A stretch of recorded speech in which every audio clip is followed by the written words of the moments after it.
Okay, we are solving limits analytically. We have the limit of x cubed minus 8 over x plus 8 as x approaches 2. I am claiming that this limit is equal to 0. So we do the direct substitution, plugging 2 directly in.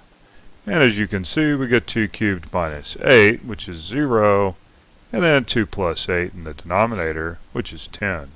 So we're getting 0 over a number that's other than 0, and therefore it's equal to 0. So we can stop right there and conclude that our limit is equal to 0. Let's look at this example here. We've got the limit of x minus 5 times x plus 2 over x plus 2 as x approaches negative 2. I'm claiming that this limit is equal to negative 7. We do the direct substitution, plugging negative 2 in for where there's an x, and we end up with 0 over 0. So that means that we need to transform this somehow. Well, we can just look at this since this is now completely factored. We started with it completely factored. We have an x plus 2 in the numerator and an x plus 2 in the denominator.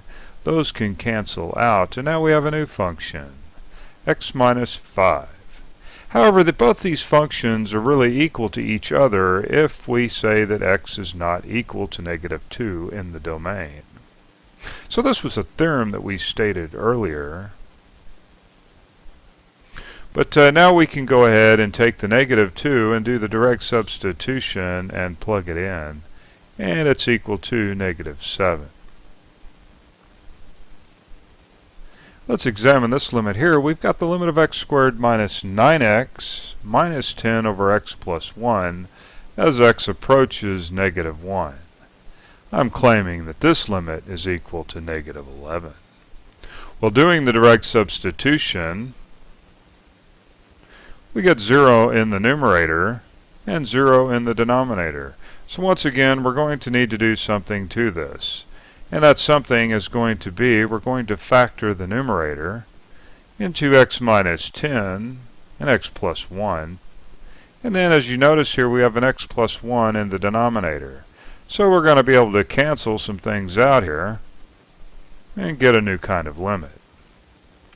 So now we have the limit of x minus 10 as x approaches negative 1. Substituting the negative 1 in for the x, we end up with negative 1 minus 10 is equal to negative 11, what we claimed earlier. Our limit would be equal to.